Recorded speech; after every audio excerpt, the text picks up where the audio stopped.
بسم الله الرحمن الرحيم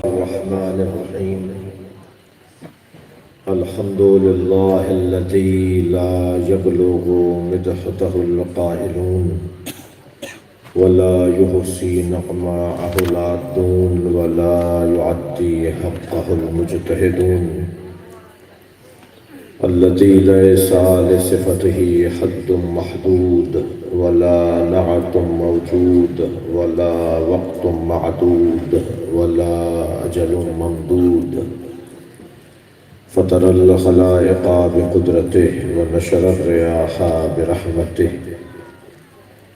الصلاة والسلام على الرسول المسدد المصطفى العمجد المحمود الأحمد سيدنا ومولانا ومولى الكونين جد الحسن والحسين وعاني والقاسم محمد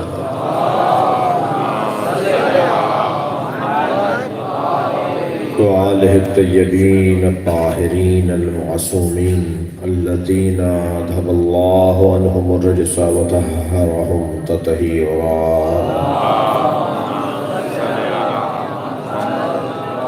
ولعنة الله على أعدائهم أجمعين من يوم عداوتهم إلى قيام يوم الدين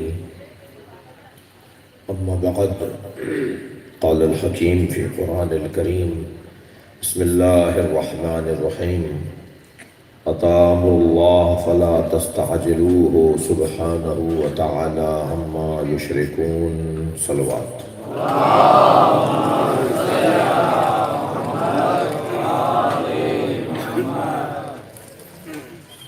سورہ مبارکہ نحل کی پہلی آیت اللہ نے ہزاروں واجب ہم پر رکھے ہیں اور 3 واجب اپنے اوپر رکھے ہیں نماز پڑھو روزہ رکھو حج کرو زکوٰۃ دو یہ کرو یہ کرو یہ کرو یہ کرو سینکڑوں احکامات اور واجبات اللہ نے ہمارے اوپر رکھے اور 3 واجب اس نے اپنے اوپر رکھے ہیں میں یوں کہوں کہ ہمیں بہت سارے کام کرنے ہیں اور 3 کام اللہ نے کہا کہ یہ میں کروں گا وہ کون سے کام ہیں جو اللہ نے کہے کہ میں کروں گا اللہ نے سب سے پہلا واجب اپنے اوپر رکھا ہادی خلیفہ امام میں بناؤں گا صلوات پڑھیں محمد وعلیہ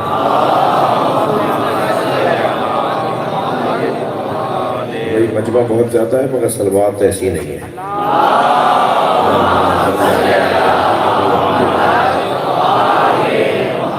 اس سے بہتر صلوات پڑھ سکتے ہیں آپ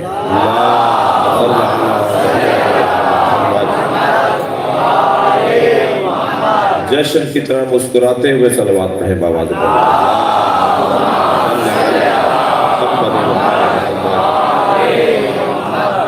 اللہ نے کہا ہادی انا علینا للہدی ہادی بنانا ہدایت دینا میرا کام ہے انی جاعل فی الارض خلیفہ زمین پر خلیفہ میں بناتا ہوں وعد اللہ الذین آمنوا منکم وعملوا الصالحات لیستخلفنہم کما استخلف الذین من قبلہم جیسے پہلے میں نے خلیفہ بنائے ہیں ایسے آگے بھی میں ہی بناؤں گا سب سے پہلا واجب جو اللہ نے اپنے اوپر رکھا ہے وہ ہے ہدایت ہدایت دینا اللہ کا کام میرا اور آپ کا کام ہدایت لینا ہے ہدایت دینا نہیں ہے ولائی مجمع بیٹھا ہے جملہ کہوں میرے مولا علی ارشاد فرماتے ہیں نحن العلماء و شیعتنا متعلمون عالم ہم اہل بیت ہیں ہمارے چاہنے والے شاگرد ہیں لہذا اگر کوئی مرجع تقلید بھی ہو جائے کوئی مجتہد اعظم بھی ہو جائے کوئی مفتی مطلق بھی ہو جائے تب بھی عالم نہیں ہے ہم کہ جب ہر کیفیت میں وہ عالم ہو کبھی یہ کہتا ہوا نظر نہ آئے لہذا آپ مجھے بتائیں کوئی ڈھونڈ کر بتائیں اہل بیت کی عظمت کے بعد میں بات کر رہا ہوں کوئی ایک مثال ڈھونڈ کر بتائیں کہ مولا حسن نے فرمایا مجھے نہیں پتا کوئی مسئلہ پوچھا گیا اور مولا امام حسین نے فرمایا مجھے نہیں آتا مولا علی سے کوئی بات سے کچھ پوچھا گیا ہو اور انہوں نے جواب نہ دیا ہو کی باتوں کو رٹنا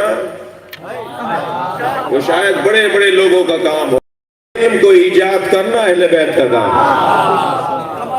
ہے۔ ایسے ایسے ایسے مشکل مسائل کے اندر انتہائی سادگی اور آسانی کے ساتھ مسئلے کا جواب دے دینا یہ اہل بیت کی عظمت کی بات ہے۔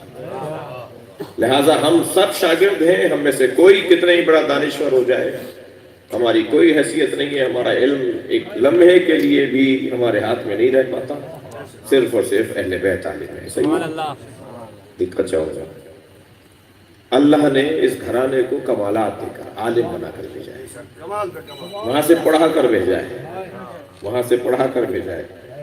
جی میرا دل کر رہا ہے آپ کو ایک نعت سنا دوں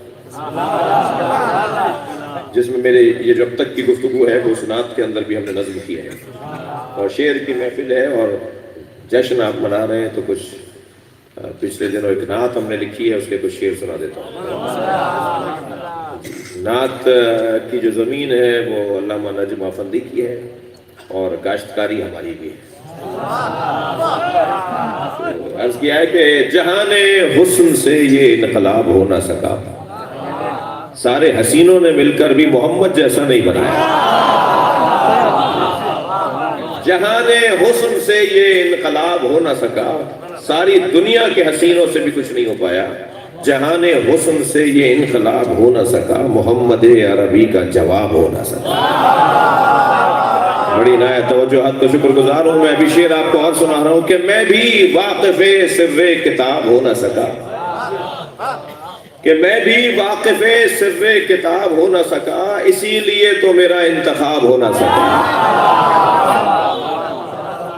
اور عرض کیا ہے کہ میرے قیام و قعود و سجود سے حاصل، میرے قیام و قعود و سجود سے حاصل، دیار یار میں جب بے حجاب ہو نہ سکا۔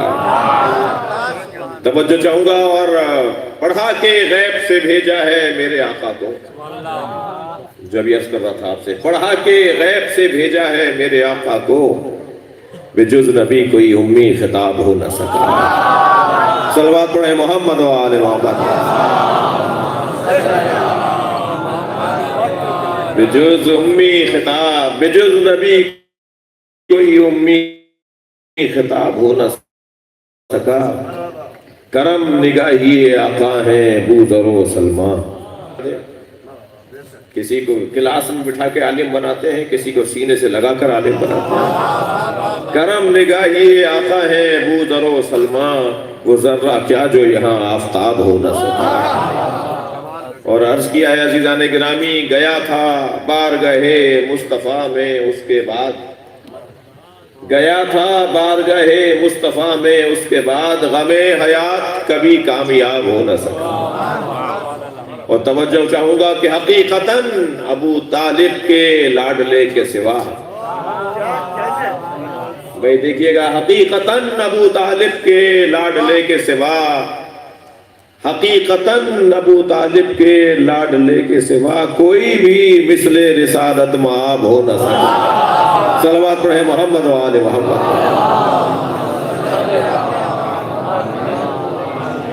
توجہ کر لیا آپ نے؟ سب سے پہلا واجب اللہ نے اپنے اوپر لیا ہے، اور وہ واجب یہ ہے کہ ہادی میں بناؤں گا، خلیفہ میں بناؤں گا، امام میں بناؤں گا، یہ تمہارا کام نہیں ہے۔ اس مائک کو سیٹ کرنے والا یہ ہمارا کوئی عزیز بیٹھا ہوا ہے، جو اس مائک کو چلا رہا ہے، اس کی آواز کو کم زیادہ کر رہا ہے، اس کے بہت سارے بٹن ہیں، بہت سارے پن ہیں۔ اگر یہ خراب ہو جائے تو کوئی بھی جا کر اس کو ہاتھ نہیں لگائے گا، بلکہ ڈھونڈا جائے گا اسے جس کا کام ہے، جس کا کام ہے وہی کرے گا تو کام ہوگا، ورنہ کام بگڑے گا۔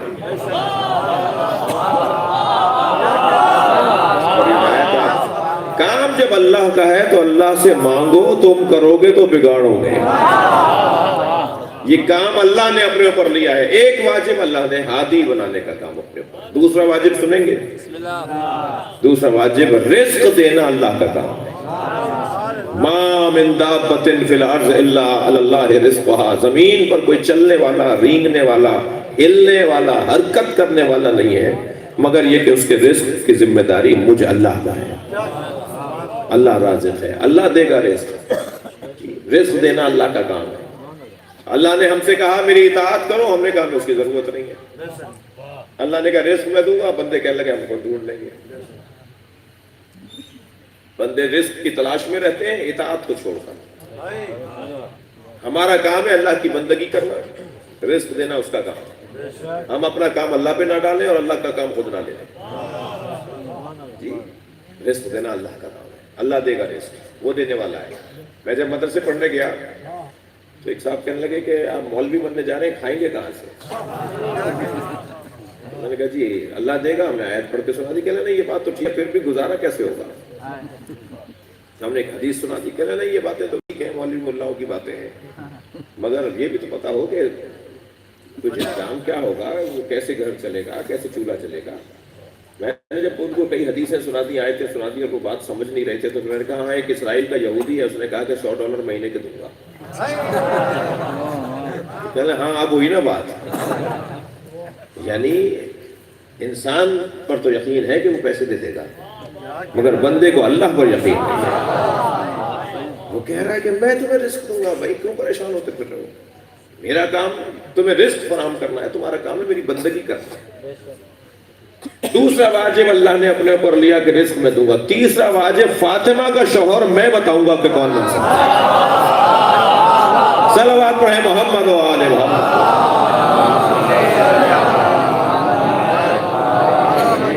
اللہ طے کرے گا کہ سیدہ کا شوہر کون بن سکتا ہے۔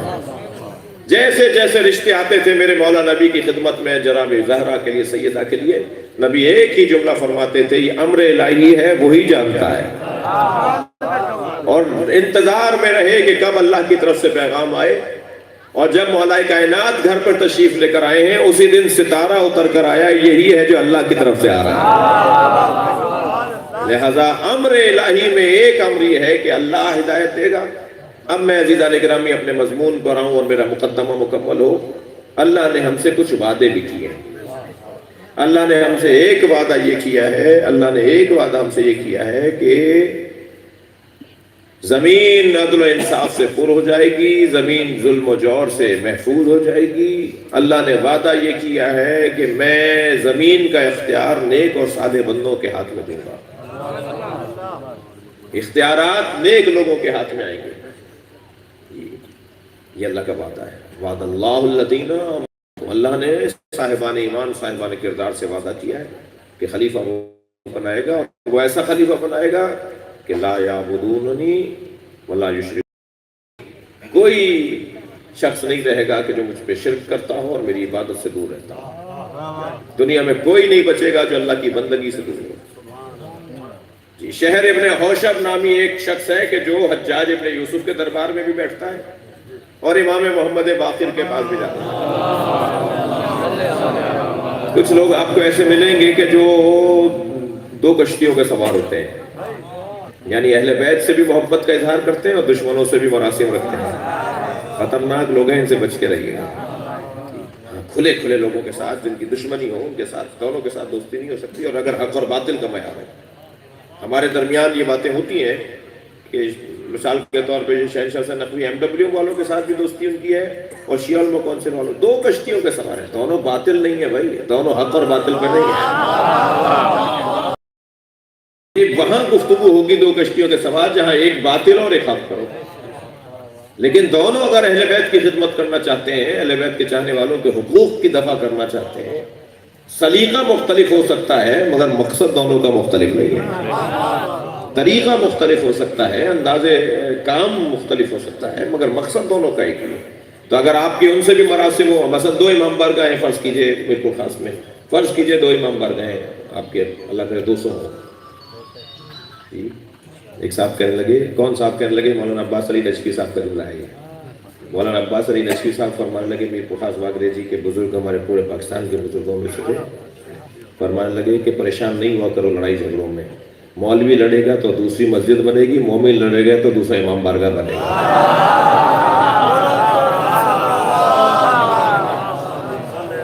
ان کی مغفرت کے لیے صلوات پڑھیے کہ اللہ،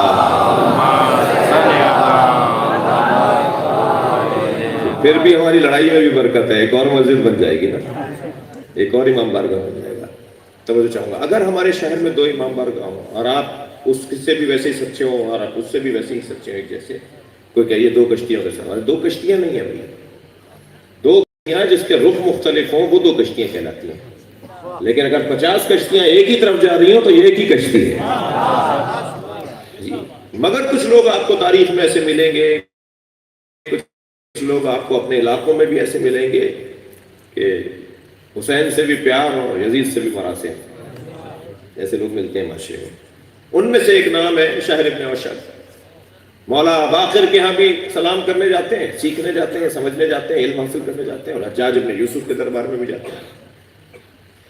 وہاں سے اٹھ کر آئے اور جس آیت پر امام تفسیر قرآن بیان کر رہے تھے, سورہ مبارکہ نساء کی 159ویں آیت, اس کو سن کر آئے اور حجاج کے دربار میں جب پہنچے تو حجاج غصے میں تھا اور حکم جاری کر رہا تھا اسے مار دو, اسے جلا دو, اس کا سر اتار دو. بہت غصے کی کیفیت میں تھا, اس کا مزاج بھی ایسے ہی تھا. جیسے ہی آگے بیٹھے کہنے لگے کہ قرآن کی اس آیت نے, حجاج کہتا ہے, قرآن کی اس آیت نے میری کمر توڑ دی ہے. وہ کون سی آیت ہے؟ ان من اہل الکتاب الا لتؤمنن به قبل موتہ ویوم القیامہ یکون علیہم شہیدا. صلوات.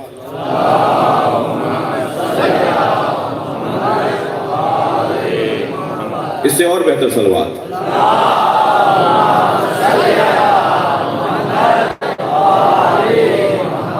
آج نسبتاً ہم آپ کی عادت سے جلدی بیٹھ گئے ممبر پہ نا, ورنہ کبھی 12 بجے بیٹھتے ہیں, کبھی 1 بجے.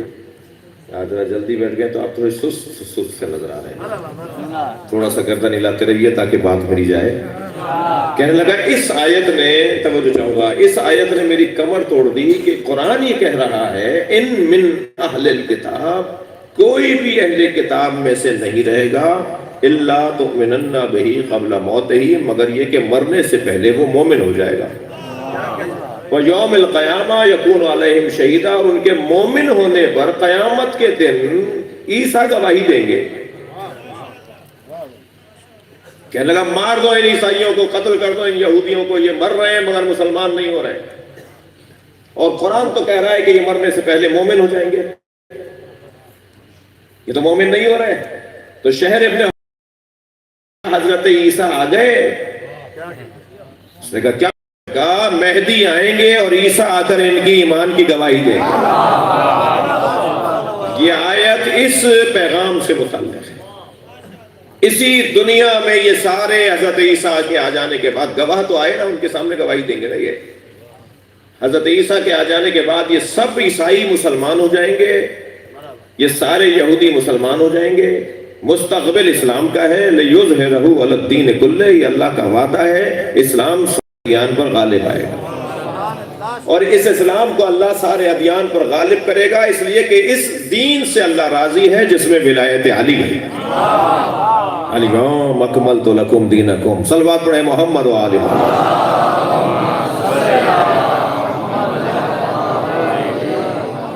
لہذا پروردگار عالم نے ہمیں اس گھرانے سے جڑنے کا حکم دیا ہے, جس گھرانے کو اللہ نے یہ کمالات عطا کیے ہیں کہ بہرحال بن ان کا ہے. مجھے تو تعجب ہوتا ہے میرے بھائیوں کہ عجیب سی بات نہیں ہے, علی دنیا میں 4تھے نمبر پر ہے اور آخرت میں پہلے نمبر پر ہے.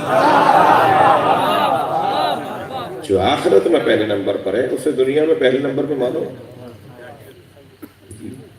جس کے بغیر آخرت میں گزارا نہیں ہے, جس کے بغیر جنت میں قدم نہیں رکھ سکتے, جس کی ولایت اگر نہیں ہوگی, جس کی محبت نہیں ہوگی تو پولیس صراط سے گرا دیے جاؤ گے. جنت کے دروازے پر جو پاسپورٹ چیک کیا جا رہا ہوگا اس پاسپورٹ کو ولایت علی تو کہا جاتا ہے. ہاں, یہ میں یہ حدیث سنا رہا ہوں آپ کو کہ نہیں کوئی داخل ہوگا جنت میں مگر یہ کہ اس کے ہاتھ میں جب تک علی کے لکھا ہوا نامہ نہ ہو, اور علی کا نامہ اس کے ہاتھ میں آئے گا جو دنیا میں مولا علی سے محبت کرتا ہے. لہٰذا یہ علی ہے کہ جو جنت کے دروازے میں پوچھی جائے گی. اور عجیب بات ہے کہ جس گھرانے کے بغیر گزارا نہیں ہے عالم اسلام کا, اس گھرانے سے متعلق لوگوں کے جو عقیدہ اور نظریہ ہے وہ بہت ہی ڈاماڈول ہے, عجیب و غریب ہے. مجھے تعجب ہوتا ہے کہ اگر, توجہ چاہوں گا, اگر جنگ صفین میں ہم میں سے کوئی ہوتا تو ہم پر واجب ہوتا کہ علی کا ساتھ دیں, اس لیے کہ علی حق پر ہے. اور اور یہ عجیب بات نہیں ہے، 1400 سال گزرنے کے سے پہلے، 1400 سال سے پہلے ہم علی کے ساتھ مل کر تلوار اٹھاتے، اور 1400 سال گزرنے کے بعد علی کے خلاف آنے والے کے لیے زبان بھی نہیں کھول رہے۔ کچھ بول دیں گے تو یہ صلوات پڑھیں گے نبی کی ذات پر۔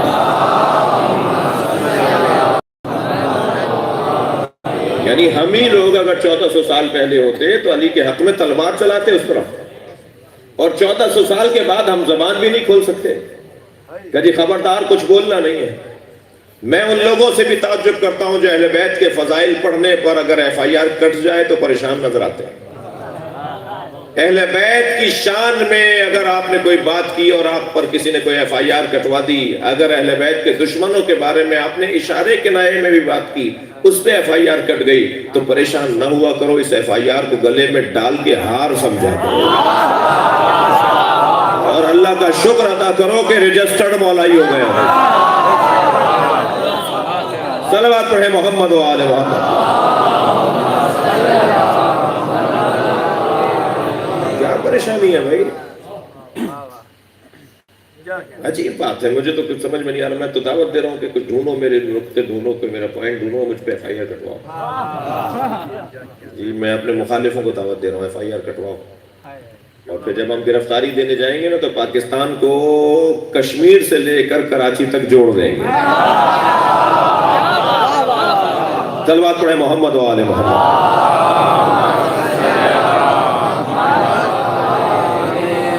لبیک یا حسین، لبیک یا حسین، لبیک یا حسین، ماشاءاللہ، لبیک یا حسین، لبیک یا حسین۔ صلوات پڑھیں گے محمد و آل محمد۔ اللہ نے ہم سے وعدہ کیا، لقد کتبنا فی الزبور، مستقبل اہل بیت کا ہے، ان الارض یرثھا عبادی الصالحون، اس زمین کی وراثت نیک اور صالح بندوں کے ہاتھ میں آئی۔ ان نیک اور صالح بندوں کی طرف توجہ دلانے کا ایک رستہ یہ محفل کا انعقاد ہے۔ محفل ہوگی، فرش بچھے گا، قمقمے لگیں گے، پھول سجیں گے، اور پھر نیاز نظر ہوگی اور آپ کو دعوت دی جائے گی اور پڑھنے والوں کو بلایا جائے گا، تو اس چھوٹے سے بچے کے ذہن میں بھی خیال آئے گا میں جس دروازے پر بیٹھا ہوں اس سے اچھا دروازہ نہیں ہے۔ اس آنے والے کو یہ خیال آئے گا کہ ہم جہاں بیٹھے ہیں وہ صحیح جگہ بیٹھے ہیں، اور پھر آپ ایک صحیح جگہ پر آ جائیں تو پھر مسلسل ٹریک اگر ٹھیک ہو جائے تو چاہے رفتار سست چل رہی ہو، بالآخر منزل ملے گی۔ اگر ٹریک ٹھیک ہونا، چاہے ہم آہستہ آہستہ چل رہے ہوں، رینگ رینگ کے بھی چل رہے ہوں، کوئی عمل اور کردار کے اندر 100 کی اسپیڈ سے دوڑ رہا ہے، کوئی کردار اور عمل کے اندر مثلا 50 کی اسپیڈ سے جا رہا ہے، کوئی عمل اور کردار کے اندر مثلا چیونٹی کی طرح چل رہا ہے، لیکن اگر اس کا رخ اسی طرف ہے جس طرف جانا ہے تو وہ چیونٹی والا بھی منزل کی طرف جا رہا ہے۔ تو خدا کے واسطے کمزور کردار لوگوں کے سے ناراض نہ ہوا کریں۔ جو اہل بیت کے دروازے پر بیٹھے ہیں مگر ان کا کردار کمزور ہے تو ان سے ناراض نہ ہوں، ان کے رفتار بڑھانے کی کوشش کریں، مگر ان سے نفرت نہ کریں، اس لیے کہ ان کا رخ بھی علی کی طرف ہے، ان کا رخ بھی اہل بیت کی طرف ہے۔ یا آج نہیں کل ممکن ہے اس کی رفتار بہتر ہو جائے۔ مقصد اور ہدف ان مجلسوں اور محفلوں کا یہ ہے کہ جس طرف توجہ ہونی چاہیے اس طرف توجہ رہے، آہستہ آہستہ تدریجاً اس کی بہتری کا کام ہوتا چلا جائے۔ اللہ نے جو ہم سے وعدہ کیا تھا، تھک تو نہیں رہے میری باتوں سے؟ اللہ نے جو ہم سے وعدہ کیا تھا کہ اس زمین کی وراثت نیک اور صالح بندوں کے ہاتھ میں ہونی ہے، آئندہ مستقبل اہل بیت کا ہے، کل انہی کے دروازے پہ سب کو آنا ہے۔ میں تو بہت خوش ہوں، جیسے جیسے حقائق کھلتے جا رہے ہیں ایسے ایسے امام کے ظہور کی خوشبو آتی جا رہی ہے، لوگوں پر واضح ہو رہا ہے، بہت سی چیزیں کھلتی جا رہی ہیں۔ مجموعی طور پر سوشل میڈیا نے ہمیں فائدہ پہنچایا ہے، مجموعی طور پر اگر میں زاویہ بدل کے کہوں تو وہابیت نے ہمیں فائدہ پہنچایا، اس لیے کہ تم نے کہا یہ بدعت، یہ حرام، یہ حرام، وہ بدعت، ہم نے بتایا یہ حلال، یہ واجب۔ تم نے اگر بحث نہ چھیڑی ہوتی کہ مزار پہ جانا بدعت ہے تو ہم کیسے بتاتے حسین کے پاس جانا کتنا ثواب ہے؟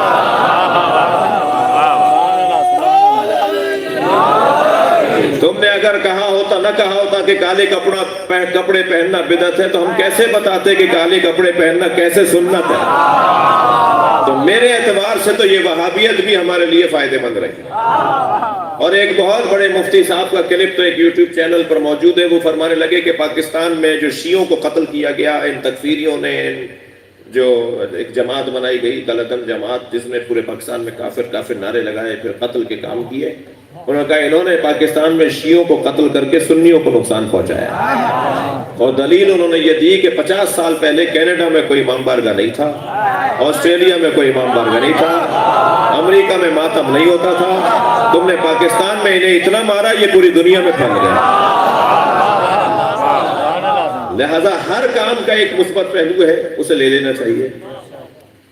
اور عزیزان گرامی، ہمیں کوئی پریشانی اور کوئی تناؤ نہیں ہے، ہماری تو تعداد میں بھی اضافہ ہو رہا ہے، اور ہم دعوت دے رہے ہیں اپنے عزیزوں کو جو میری جان ہے، میرے سنی بھائی، ہم انہیں دعوت دے رہے ہیں کہ بہرحال تمہیں بھی کل اہل بیت کے دروازے پہ آنا ہے۔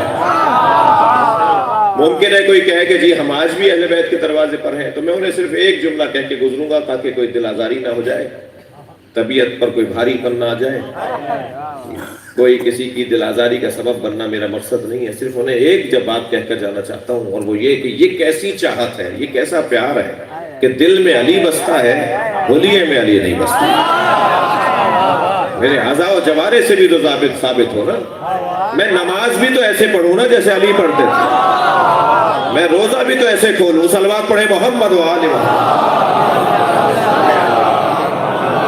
میں حج بھی تو ایسے کروں نا جیسے آل علی کرتے تھے، میں اللہ کی عبادت بھی ایسے کروں جیسے یہ گھرانہ کرتا تھا۔ چوتھے دور حکومت میں جب مولا کائنات نے نماز پڑھائی، آفیشل نماز، سرکاری نماز، خلیفہ کی حیثیت سے نماز، حاکم وقت کی حیثیت سے جب میرے مولا علی نے نماز پڑھائی، چوتھا دور حکومت ہے، مولا علی نے نماز پڑھائی تو اصحاب جو پیچھے نماز پڑھ رہے تھے، سلام کے فوراً بعد ایک دوسرے سے کہنے لگے آج علی نے نبی کی نماز یاد کرا دی۔ تو سوال یہ ہے کہ وہ علی نے جو نماز پڑھائی وہ کون سی نماز تھی؟ ایسے ہی نماز پڑھنی ہے جیسے مولا علی پڑھتے تھے، جیسے امام رضا پڑھتے تھے، جیسے امام عسکری پڑھتے تھے، تب ثابت ہوگا کہ میں جس دروازے پر آیا ہوں صرف نظریاتی طور پر نہیں بلکہ عملی طور پر بھی اس گھرانے سے جڑا ہوا ہوں۔ تھوڑا تسلی دیجئے، ناراض تو نہیں ہوا کوئی؟ اچھا، جو کوئی بھی نہیں ہوا ہوگا انشاءاللہ، سیدھی سی بات کر رہا ہوں، بہت روشن بات کر رہا ہوں۔ فقہ ہے اہل بیت، زندہ ترین فقہ ہے۔ تھوڑی سی کمزوری میرے عزیزوں میری ہے، میں اپنی کمزوریوں کو دور کر لوں، اس دروازے پر آنے میں سب سے بڑی رکاوٹ اگر کچھ اب باقی رہ گئی ہے تو وہ میں ہوں۔ ایک صاحب کہنے لگے جی فلاں صاحب کو سب پتہ ہے، شیعہ کیوں نہیں ہو جاتے؟ فلاں مفتی صاحب کو ساری بڑی بڑی باتیں پتہ ہیں، وہ شیعہ کیوں نہیں ہوتے؟ میں نے کہا آپ کی وجہ سے نہیں ہوتے۔ ایک بہت بڑی تعداد میں، سچ بتا رہا ہوں، میں ملا ہوں لوگوں سے، لوگوں نے ہم سے باتیں کی ہیں، ایک بہت بڑی تعداد میں لوگ اہل بیت کے مکتب میں آنا چاہتے ہیں، مگر انہیں ڈر ہے کہ کہیں اگر مکتب اہل بیت میں آئے تو شیعہ جو فلاں کام کرتے ہیں، شیعہ جو فلاں کام کرتے ہیں، وہ ہمیں کرنا پڑے گا۔ میرے عزیزو، لشکر نہ بنو، ملت بن جاؤ۔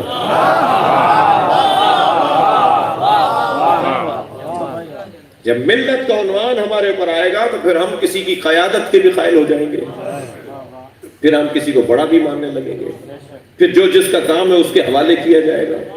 یہ عجیب داستان ہے، عجیب مشکل ہے کہ ہر فیلڈ کا ایک ایکسپرٹ ہے، ہر ایکسپرٹ سے ہم پوچھتے ہیں، مگر جب دین کی بات آتی ہے تو ہم خود زیادہ جانتے ہیں۔ دین اتنا مجبور کیوں ہو گیا کہ اس کو ہر شخص آزمانے کو تیار ہے، اس کا کوئی ایکسپرٹ نہیں ہے، اس کا کوئی ماہر نہیں ہے۔ بس جتنا اس کیفیت کی طرف میری توجہ بڑھتی چلی جائے گی، اتنا میری قوم لشکر سے ملت میں تبدیل ہو جائے گی۔ ہمیں اسے ایک مضبوط ملت کی طرف لے کے جانا ہے۔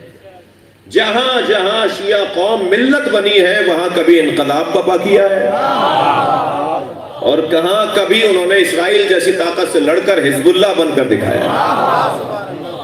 پہلے ہمیں اپنی قوم کو، میرے عزیزوں، میرے بھائیوں، اپنی قوم کو ملت کی طرف جوڑنا ہے، بنانا ہے۔ توجہ ہے؟ ناراض تو نہیں ہے؟ بحث یہ ہے کہ اللہ کا وعدہ ہے، اب اس اللہ کے وعدے کو اللہ نے قرآن مجید سورہ مبارکہ نحل کی پہلی آیت میں فرمایا، اتا امر اللہ فلا تستعجلوہ، اللہ کا امر آ چکا ہے، اسے پانے میں جلدی نہ کرو۔ وہ اللہ کا امر کون ہے؟ اللہ اعلان کر مہدی کی ولادت ہو چکی ہے، اسے ڈھونڈنے میں جلدی نہ کرو، پہلے اپنے آپ کو تیار کرو، پھر ہم مہدی کو بھیجیں گے۔ سبحانہ وتعالی عما یشرکون۔ میرے مولا کی آمد ہو چکی ہے، ہمارے درمیان موجود ہے۔ میری خواہش ہوگی بھرپور صلوات کے ذریعے آنے کی دعوت دیجیے۔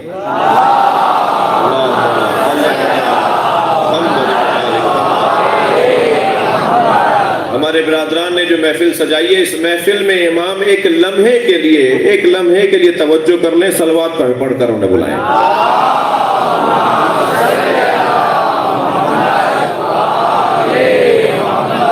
ایک لمحے کی توجہ ہمارے مسئلوں کو حل کر دے گی، مشکلات دور ہو جائیں گی، پریشانیاں دور ہو جائیں گی۔ آ چکا ہے امام، آ چکے ہیں ہمارے درمیان موجود، ہم پہچان نہیں پا رہے۔ ہمارا کام اپنے آپ کو آمادہ یاد رکھنا ہے، اور اس کے فوراً بعد جب ان کا کام شروع ہوا تو ہماری طرف سے کمی کوتاہی نہیں ہوگی۔ اپنے آپ کو تیار رکھنا، انتظار کرنا ہے، مگر عالمانہ انتظار، بچکانہ انتظار نہیں کرنا۔ بچکانہ انتظار اور عالمانہ انتظار میں فرق ہے۔ آپ گھر سے گئے، آپ کا بچہ آپ سے لے پڑ رہا تھا، میں بھی جاؤں گا، میں بھی چلوں۔ تو اب بچہ دروازے پہ نگاہیں لگائے بیٹھا ہے کہ ابا کب آتے ہیں۔ یہ جو ابا کا انتظار ہو رہا ہے وہ ابا کا نہیں ہو رہا ہے، انتظار ہو رہا ہے آئس کریم کا۔ یہ انتظار ہے کہ جو بچکانہ انتظار ہے۔ اور ایک مرتبہ اور انتظار بھی ہوتا ہے، سارے سال پڑھا، راتوں کو جاگ کر پیپرز کی تیاری کی، امتحان گاہ میں بیٹھ کر بڑا دماغ لگا کے پیپر حل کیا، اس کے بعد رزلٹ کا انتظار ہو رہا ہے۔ اب طالب علم انتظار میں ہے کہ کب میرے کالج کے باہر لسٹ لگے اور اس میں نام بھی نظر آئے۔ یہ جو انتظار ہو رہا ہے نا، یہ عالمانہ انتظار ہے۔ ہمیں امام زمانہ کا بچکانہ انتظار نہیں کرنا کہ پیسہ بہت ہو جائے گا، صحت سب کی اچھی ہو جائے گی۔ یہ تو چھوٹے چھوٹے فائدے ہیں، جو سب سے چھوٹے فائدے ہیں نا امام کی آمد کے، ان میں چھوٹے فائدوں میں ایک فائدہ یہ ہے کہ کوئی فقیر نہیں ملے گا، اور لوگ صدقہ لے کر فقیروں کو ڈھونڈ رہے ہوں گے، اور کسی کو فقیر سمجھ کے دیں گے نا تو کہے گا میں خود پیسے دینے کے لیے نکلا ہوں۔ دنیا میں کوئی فقیر نہیں ملے گا، یہ امام کے آنے کی ایک برکت ہوگی۔ لیکن یہ انتظار بچکانہ انتظار ہے، جیسے بچہ آئس کریم کا انتظار کر رہا ہوں۔ عالمانہ انتظار یہ ہے کہ میں نے نمازیں 20 سال سے قضا نہیں کی، میں نے روزہ جو ہے وہ 50 سال سے قضا نہیں کیا، میں نماز شب مثلا 15 سال سے مسلسل پڑھ رہا ہوں، میں نے زیارتیں مکمل کی ہیں، حج بھی کیا ہے، زکوٰۃ برابر دیتا ہوں، خمس بھی دیتا ہوں۔ اب امام آ کے سرٹیفکیٹ بھی تو دے کہ میرا چاہنے والا باکردار ہے۔ صلوات پڑھیں محمد و آل محمد۔ اس سے بہتر اور بلند صلوات نبی کی ذات۔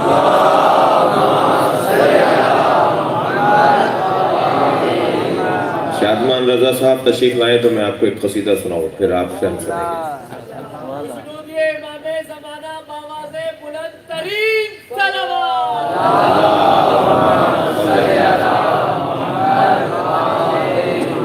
اس سے بہتر اور بلند صلوات۔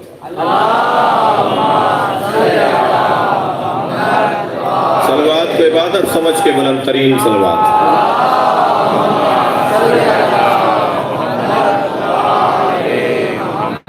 آپ اس سے اچھی صلوات پڑھ سکتے ہیں۔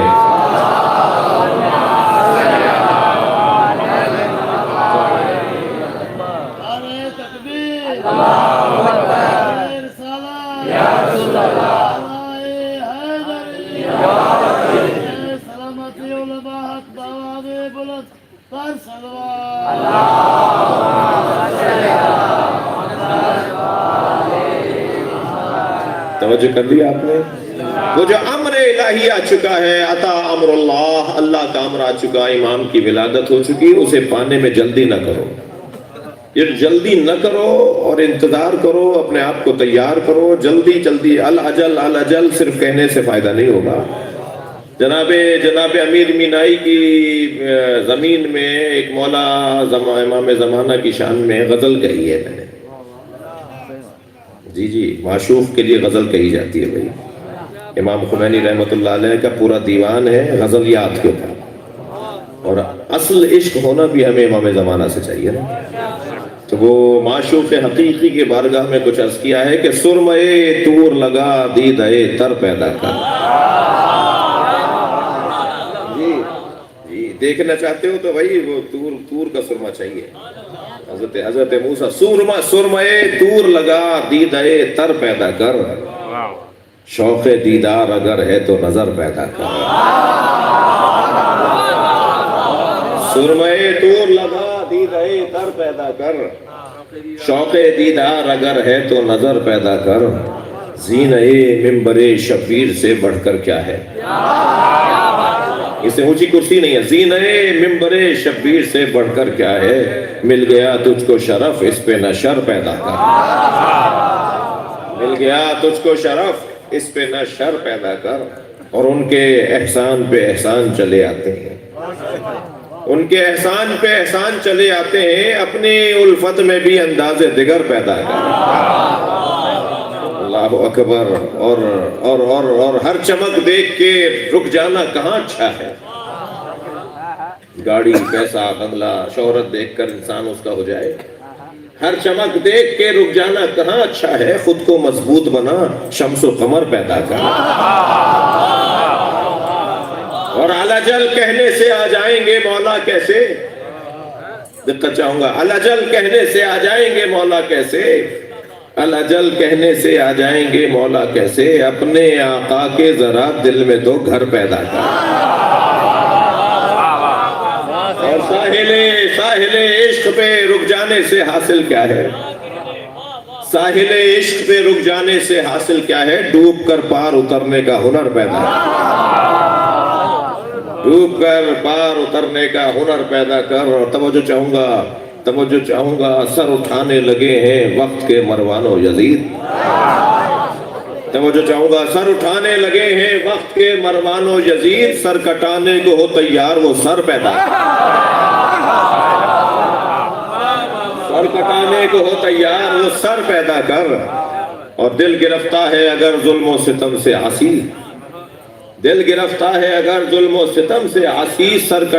دل گرفتہ ہے اگر ظلم و ستم سے عاصی.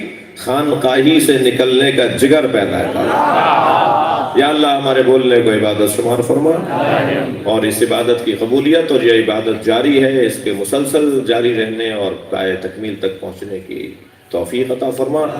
بانی محفل کے رزق عزت میں اضافہ فرما. خوشیوں اور شادمانیوں کے حصول کے لیے اور سرور اور راحت کے حصول کے لیے, امام کے ظہور کے لیے مکمل خلوص اور توانائی کے ساتھ بآواز بلند تر صلوات.